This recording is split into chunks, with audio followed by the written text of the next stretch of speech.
1879 में यानी आज से करीब 150 साल पहले पिरामिड के बराबर से एक शख्स गुजर रहा था कि अचानक से उसके सामने जयकाल आ गया। उस आदमी को इस बात का बिल्कुल भी इल्म नहीं था कि वो अगले ही लम्हे में पिरामिड्स की कौन सी खास चीज़ देखने जा रहा था। आदमी ने जयकाल की तरफ पत्थर फेंका तो वो जयकाल पिरामिड में बने हुए एक छोटे से सुराख में घुस गया। ये मंजर देखते ही उस आदमी से रहा नहीं गया, क्योंकि अब वो पिरामिड में बने उस सुराख के अंदर देखना चाहता था। द रियल बेस की वीडियोस में एक बार फिर से खुशामदीद। अंदर दाखिल होते ही आदमी ने खुद को पिरामिड के अंदर ही बने एक सीक्रेट चेम्बर में पाया, जिसकी दीवारों पर अजीबो गरीब लिखाई में कुछ लिखा हुआ था। डियर, यही वो पॉइंट था जिसने दुनिया भर के रिसर्चर्स और आर्कियोलॉजिस्ट को हैरान करके रख दिया। यही वो दिन था जब दुनिया को मालूम पड़ा कि पिरामिड्स के अंदर सीक्रेट चैम्बर भी मौजूद है, जिन पर आज तक रिसर्च चल रही है। इस वीडियो के पार्ट 1 में हमने देखा कि कैसे 4500 साल पहले इजिप्शियंस ने बगैर कंपस के न सिर्फ पिरामिड की हर साइड को एग्जैक्ट डायरेक्शन दी, बल्कि बगैर लेज़र लेवलर के ज़मीन को परफेक्ट लेवल भी किया। न सिर्फ इतना ही, बल्कि हमने यह भी जाना कि कैसे उन्होंने बगैर किसी टूल की मदद के 50 टन वजनी पत्थरों को स्क्वायर शेप भी दिया और उनको बिना किसी क्रेन के पिरामिड के टॉप तक भी पहुंचाया। ये तमाम चीज़ें जानने के बाद रिसर्चर्स परेशान थे कि किंग्स चैम्बर में मौजूद 1 पीस ग्रेनाइट से बनाया हुआ ये ताबूत अंदर इस छोटे से सुराख से कैसे लाया गया। पिरामिड्स को बनाने का मकसद क्या था, और रोबोटिक कैमरा ने जब पिरामिड के अंदर पत्थर के स्लैब में सुराख किया तब उसके अंदर वो कौन सा मंजर देखा गया जो पिछले 4500 सालों से किसी ने भी नहीं देखा था। ये सब आप जान सकेंगे वीडियो के इस पार्ट में। तो आइए शुरू करते हैं। Challenge number 7, the great pyramid of Giza, जो तमाम पिरामिड्स के मुकाबले सबसे ऊंचा और सबसे चौड़ा पिरामिड है। उसके अंदर अभी तक 2 हिडन चैम्बर्स तलाश किए जा चुके हैं। एक को किंग्स चैम्बर और दूसरे को क्वींस चैम्बर्स का नाम दिया गया है। जब पहली बार किंग्स चैम्बर के अंदर रिसर्चर्स की टीम गई तो उन्होंने उसके अंदर एक ऐसी चीज़ देखी जो बिल्कुल भी एक्सपेक्टेड नहीं थी। उनको वहाँ 4500 साल पुराना ग्रेनाइट से बना हुआ एक ऐसा ताबूत मिला जो अंदर से खाली था। लेकिन हैरान कर देने वाली चीज़ ताबूत का मिलना नहीं था, बल्कि एक्सपर्ट्स ये देखकर हैरान रह गए कि इस चैम्बर में आने का रास्ता सिर्फ एक ये छोटा सा सुराख है, जिसमें से एक इंसान भी मुश्किल से आ सकता है। तो आखिर ये 1 पीस का ग्रेनाइट का ताबूत अंदर कैसे आया? आखिरकार कई सालों की रिसर्च के बाद ये रिजल्ट निकाला गया कि पहले किंग्स चैम्बर अंदर से बनाया गया और उसी वक्त ताबूत रखा गया था। उसके बाद चैम्बर को सील करके सिर्फ ये छोटा सा सुराख छोड़ा गया। चैलेंज नंबर 8, आखिर 4500 साल पहले वो कौन लोग थे जिन्होंने पिरामिड बनाने का इतना मुश्किल तरीन चैलेंज कंप्लीट किया?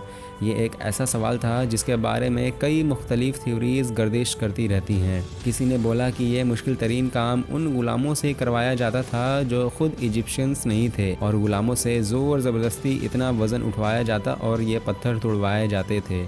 कभी ये बात सुनने को मिलती है कि हज़ारों साल पहले अर्थ पर एलियंस आए थे जो ये पिरामिड्स बनाकर वापस चले गए। लेकिन एक्सपर्ट्स ने कई सालों की मेहनत के बाद कुछ ऐसा एविडेंस तलाश किया है जिसने ये तमाम थ्योरीज रिजेक्ट कर दी। जी हाँ, एक्सपर्ट्स ने जब वहाँ मिलने वाले वर्कर्स की हड्डियों और स्केलेटन का मुआयना किया तो उनको एक ख़ास चीज़ नज़र आई। कुछ मजदूरों की हड्डियों पर जोड़ भी लगे थे और कुछ की सर्जरीज भी हो चुकी थी। रिसर्चर्स का मानना है कि जिन लोगों ने पिरामिड्स बनाए थे वो किसी भी सूरत में गुलाम नहीं हो सकते थे, क्योंकि पिरामिड्स की कंस्ट्रक्शन के दौरान उनकी मेडिकल ट्रीटमेंट भी होती रही है। लेकिन पुराने दौर में गुलामों पर इतनी अटेंशन नहीं दी जाती थी। न सिर्फ इतना, बल्कि माहिरीन ने उस स्केलेटन को रिकंस्ट्रक्ट भी किया, जिससे ये जाहिर हो गया कि पिरामिड्स को बनाने वाले लोग आखिर दिखते कैसे थे। चैलेंज नंबर 9, अब चूंकि ये एविडेंस भी सामने आ चुका था कि ये पिरामिड्स ना ही एलियंस ने बनाया है और ना ही गुलामों यानी स्लेव्स ने, तो अब ये जानना बाकी रह गया था कि आखिर कितने मजदूरों ने मिलकर ये आलीशान स्ट्रक्चर्स बनाए होंगे। क्योंकि आजकल के दौर में कंस्ट्रक्शन प्रोजेक्ट्स में इंसानों से ज़्यादा मशीन का इस्तेमाल किया जाता है। इसी वजह से अक्सर प्रोजेक्ट्स 4 से 5 सालों में मुकम्मल हो जाते हैं। लेकिन हज़ारों साल पहले ना ही उनके पास कोई मशीन्स थी और ना ही मॉडर्न टूल्स, तो जाहिर है कि उस वक्त पिरामिड बनाने के दौरान एक ही वक्त में काफ़ी मज़दूर लगे होंगे।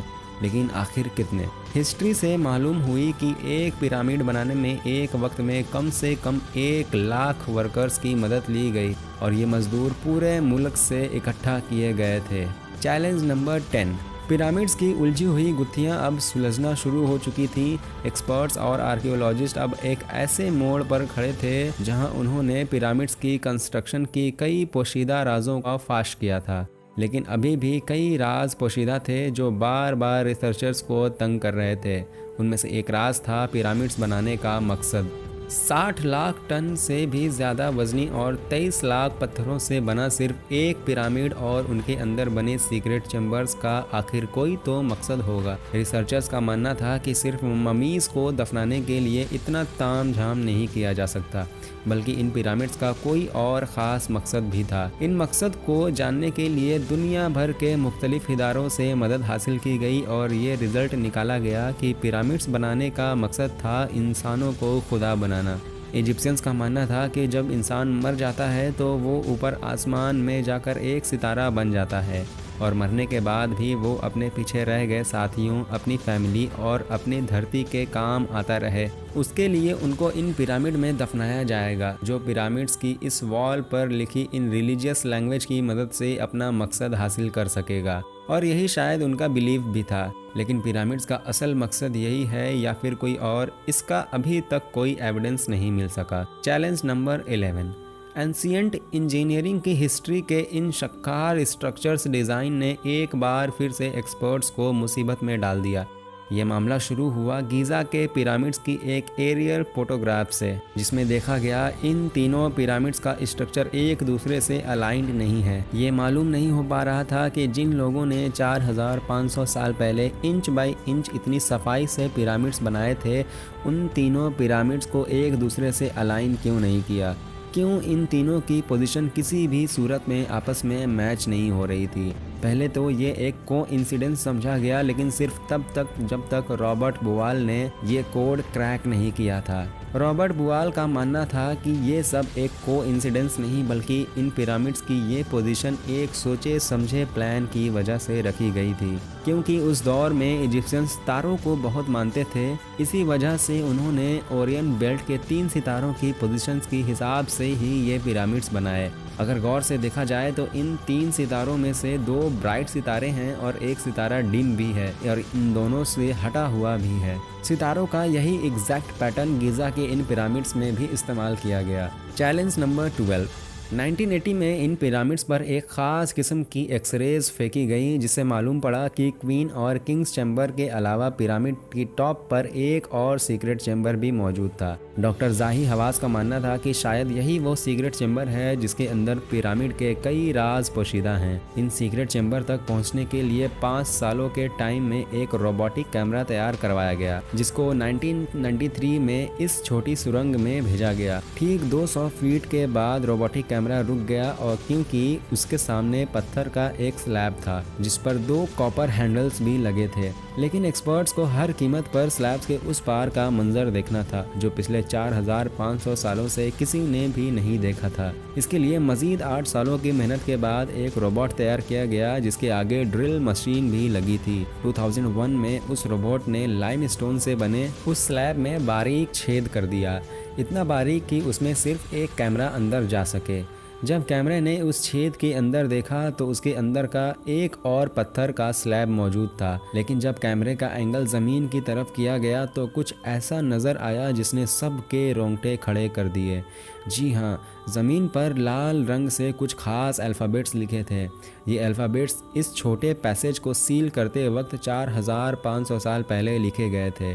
ना ही एक्सपर्ट्स को ये लिखाई समझ आई और ना ही मकसद समझ आया, लेकिन डॉक्टर ज़ाहिर हवास का मानना है कि इस दूसरे स्लैब के उस पार ज़रूर एक सीक्रेट चैम्बर मौजूद है, जो पिछले 4500 सालों से किसी ने भी नहीं देखा था। हो सकता है कि आने वाले चंद सालों में कोई दूसरा एडवांस रोबोटिक कैमरा इस सीक्रेट चैम्बर के अंदर देख सके। आप लोगों का इस बारे में क्या ख्याल है, मुझे कमेंट में ज़रूर बताएं। उम्मीद है द रियल बेस की ये वीडियो भी आपको काफ़ी पसंद आई होगी। वीडियो अच्छी लगी तो इसे एक प्यारा सा लाइक कर दें, और ऐसी ही वीडियोस आगे देखने के लिए हमारे चैनल को सब्सक्राइब भी कर सकते हैं। मिलते हैं नेक्स्ट वीडियो में किसी इंटरेस्टिंग टॉपिक पर। तब तक के लिए अपना ख्याल रखिए। खुदा हाफिज़।